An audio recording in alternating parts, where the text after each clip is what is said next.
Hi guys, and welcome to the new episodes of Red Golf series. And if you want to know what's happened to that vehicle, check it out over here. And today we're going to check the oil pressure on the engine. If you're interested in why the oil pressure can go low when you have that lower engine oil light, just check the link there. We'll discuss everything.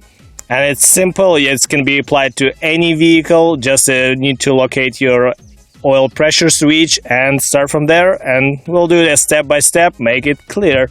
Stay tuned and let's do it right now. Let's go.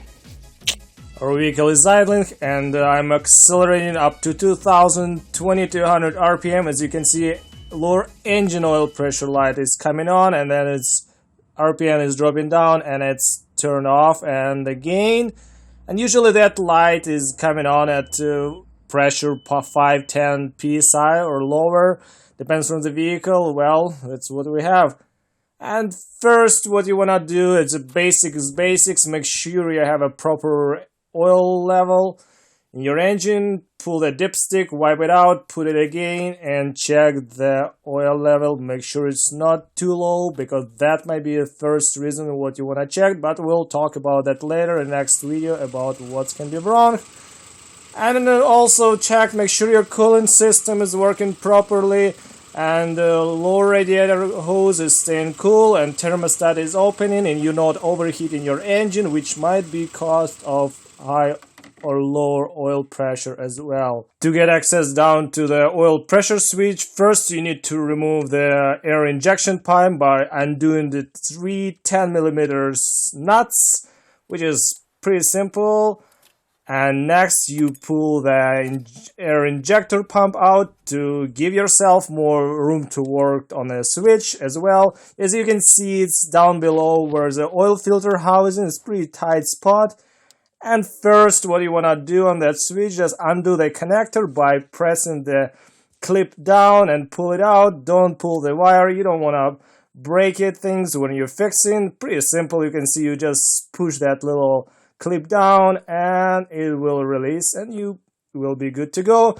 To remove the switch itself, we're using 24mm wrench it first, and then it should go by hand like you can see on the screen. It's pretty simple. Put a little rag underneath, you don't want to spill the oil, and yeah, that's up to you, but I definitely recommend to stay clean and don't spill in much oil around. And keep turning counterclockwise until that switch is out. Check always the thread of your sensor. Make sure you're using the correct adapter. As you can see, it comes with the multiple different sizes and shapes, depends on the vehicle and model. And yeah, you need to find your one and just compare the threads. Make sure the same size and same step. Just comparing them like this, so you don't want to strip the thread inside the oil filter housing. Just spend a little time, make sure you found the right one. Just tie the adapter to the oil tester tube and then put it in place. You can use a little bit of Teflon tape to seal it, the threads, but it's all up to you, but I will recommend it you do it. Alright, our oil pressure gauge connected and we're good to go. And what we're looking for, we don't want to see bouncing niche needle. That you don't want to definitely notice when engine idles. So you want to have the straight RPMs and that needle should stay steady. And also we want to see the cold engine when it just starts, and pressure should go up to 80 psi. Then slowly when engine is warming up, oil pressure will start going down, and at warm engine it should stay between 15-20 psi. And when you rev it up, engine up to 2000 RPM, you want to see the oil pressure just around 40 psi.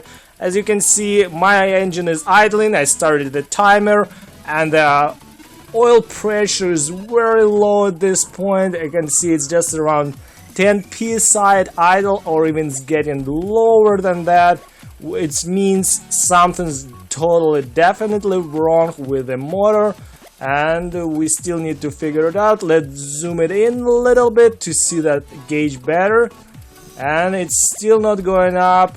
And as you can see better, it's down to 5 something psi, very low, and it's not doing any good.